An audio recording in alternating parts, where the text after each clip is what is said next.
Once upon a time in a quiet neighborhood, there lived a man named Baby Josiah. One fateful day, he had been out celebrating his birthday with his good friend Jack Harlow at Vincenzo's Italian Bistro. They were all having a great time. Jack was actually going to be performing that night, and Baby Josiah didn't know about this. When it was coming to the end of the night and karaoke was about to finish, Jack went up and started singing him a song he wrote for his birthday. When suddenly Baby Josiah fell to the ground, being rushed to the nearest hospital, struck by a rare medical condition that left him paralyzed from the waist down. This was very unfortunate for Baby Josiah, because outside of Jack Harlow, he didn't have any other friends or family to count on. Baby Josiah lived alone and did pretty much everything on his own. He had already been diagnosed with a rare medical condition named dwarfism, hence his nickname Baby Josiah. From a young age, he had dealt with bullying his whole life. He never managed to let it get in the way, though. He just brushed it all off and moved on. He was very independent, despite only being 3'1". He did pretty much everything on his own, from going to work and driving. He hated the thought of his newfound illness keeping him from doing stuff on his own and did not want to be shoved into some type of care facility. And so he made a very dangerous decision. After the new diagnosis, with no family or friends to assist him, Baby Josiah had to devise an ingenious plan to survive. Being as he couldn't walk or do anything on his own, he came up with an idea that allowed him to be as independent as he possibly still could be. This was the only way he knew he could still keep his independence in the best way possible. Jack at this point was busy with tours and making new music. So Baby Josiah never really heard from him anymore. He was truly alone. Not relying on others would help him keep some of his sanity, he thought, so he would just keep doing everything by himself. Or so he thought. For months he neglected his health, laying in the same lazy boy recliner for about 3 months straight at this point. He began ordering everything he needed from online, from groceries to tissues to books, and instructed the delivery people to use the spare key hidden under the flower pot by the door. They would come in, drop off his packages, and lock the door behind them, never suspecting that Baby Josiah was unable to move. At this point, Baby Josiah's skin had started physically fusing itself to the recliner. He had been there for about 5 months now, and the thought of getting help for his situation was just too much for Baby Josiah. Most of the delivery drivers at this point knew of Baby Josiah and dreaded stopping to deliver to the residents. As soon as they unlocked the door and stepped in, they were immediately met by extremely foul odor throughout the house: old soggy cardboard boxes, maggot-infested walkways. But he continued ordering items, to the point though where the delivery people felt uneasy entering the house of horror. Packages everywhere as tall as the ceiling scattered the house. There was also the terrible smell from Baby Josiah's now rotting and decaying skin being fused to the recliner. Some delivery people at this point gave up and didn't want to deliver the packages anymore.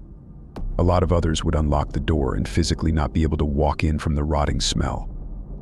So a lot, if not all, of the packages Baby Josiah ordered just sat outside for days. This meant Baby Josiah would go without his food order for up to 2 days sometimes.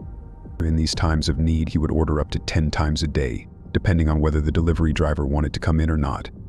Baby Josiah had a few nice delivery people who would bring in all the stacked packages sometimes. However, one delivery person caught Baby Josiah's attention. There was something sinister about her that set off alarm bells in his mind. He couldn't quite put his finger on it, but he knew he couldn't trust her. The whole experience just creeped Baby Josiah out very badly. She had entered that day with the package. She slowly walked through the cluttered hallway over to Baby Josiah. Usually by this point the delivery people just wanted out due to the horrible smell, but she for some reason seemed amused by the smell, leaning closer and taking a deep whiff. She walked around Baby Josiah staring, and once he asked, "What do you want?" the woman just walked towards him very slowly, mumbling something to herself. She stood in front of his TV and did a backflip. She then leaned close to Baby Josiah and with a faint whisper said, "Vincenzo's Italian Bistro." Shivers were sent down his spine, as that was his favorite restaurant. Not knowing exactly what to do and not even being able to do much because of his condition, Baby Josiah just yelled, "Please leave." But then suddenly she slowly started lowering herself to the floor as she started to sing "What's Poppin' by Jack Harlow, his favorite song. She then continued shuffling and dancing around, staring at him. By this point, Baby Josiah was just confused and terrified, hoping she would finish her routine soon and just leave him alone. He really didn't know what to make of this. He then asked her politely a few times to leave instead of yelling. By this point, she finished the chorus and slowly shuffling herself out of the door. He knew immediately something was off about her, and he was quite upset with the situation. Usually delivery drivers hated stopping here and were usually in and out, even the nice ones. But for some reason she decided to stay, and not just stay, put on a show for him. Baby Josiah was very hesitant on ordering items from that point, and even steered clear altogether from ordering for a day or two, but once he started getting low on his water and food, he knew he would have to make a decision. So with shaking hands, he placed his order and waited for the next day. He was absolutely terrified, but he knew he couldn't survive much longer with no food or water. For the next month or two, everything seemed fine. Baby Josiah hadn't seen that crazy delivery driver again, and he was sure the complaint he had called in had gotten her fired possibly. He thought to himself that hopefully she even got arrested. Sadly enough, a few months later the delivery person returned, but this time with ill intentions. Not even in her delivery attire, she entered Baby Josiah's home. He laid there in his recliner, skin fused to the leather from the lack of movement. What the delivery driver didn't know is this did not matter. What she thought was that he was seemingly helpless. But this time, Baby Josiah had prepared. You see, Baby Josiah had a feeling like something like this was going to happen after the weird day he had a couple days ago. And also with so many people knowing where the keys were. So he had managed to rig up a makeshift weapon using items he had ordered over the years, and as the delivery lady came in and started to inch closer, taking deep inhales, sniffing the backside of the recliner, right behind Baby Josiah. Baby Josiah seen the clear shadow of a knife outline on the wall in front of him. With swift precision, Baby Josiah defended himself, turning the tables on his weird attacker. In a shocking turn of events, he managed to overpower her and mess up all her plans for sniffing, or singing, or telling him something that he did not want to hear about his life. Being only 3'1", while paralyzed and fused to a chair, this did not stop Baby Josiah from stopping the truly unholy lady from doing unspeakable acts to the poor man. Baby Josiah did not know what she wanted from him. As it turns out, she was a die-hard fan of Jack Harlow and heard that Baby Josiah was a very good old friend of his. She had tried to get close to Baby Josiah and maybe even do more than we know if she hadn't been stopped that day. His only question was why dance and sing and do all of this weird stuff. She even had licked his ear at one point, but he just assumed she just couldn't be okay mentally. As the police arrived to investigate, Baby Josiah recounted his harrowing ordeal, finally seeking help from the authorities and medical staff to get help and get unfused from the chair.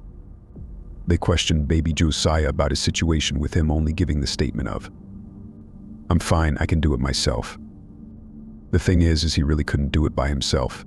He was fused to the leather lazy boy, and not to mention was paralyzed. They could not believe he was still alive, essentially sitting in his own excrement and allowing it to decompose and fuse his skin and body to the chair. His recovery was absolutely terrible and took about 2 years, but his best friend Jack Harlow was there to help him every step of the way. When Baby Josiah had his accident, Jack didn't hang out with him as much because he was pretty much wheelchair-bound, or I guess you could say bed-bound. After the incident, though, Jack has made more efforts in hanging with Baby Josiah. Jack expressed his remorse for not being there more for Baby Josiah, but Baby Josiah didn't care. He was just happy to have his only friend back. The neighborhood was abuzz with the tale of the paralyzed 3'1" baby who was fused to a couch and paralyzed, outsmarting a criminal weirdo, managing to save his own life in truly dire circumstances. The tale is truly one for the history books. It takes the saying "size don't matter" to a whole new level, truly showing that no matter how big or how little, anything is possible if you just set your mind to it. Baby Josiah went on to make a full recovery and is even said to have gained some movement back in his legs. He is said to be able to halfway walk again. Experts say something with the decomposition with his fecal extract helped grow new tissues and muscles. This was beyond exciting for Baby Josiah, as he would be able to walk and hang out with his best friend again and go to shows. And so, that's exactly what he did, setting off on tours and never looking back on his dark past that haunted him. Even becoming the most popular crowd surfer at Jack's shows. From that day on, Baby Josiah became known as the fearless survivor who refused to be a victim, even in the face of adversity.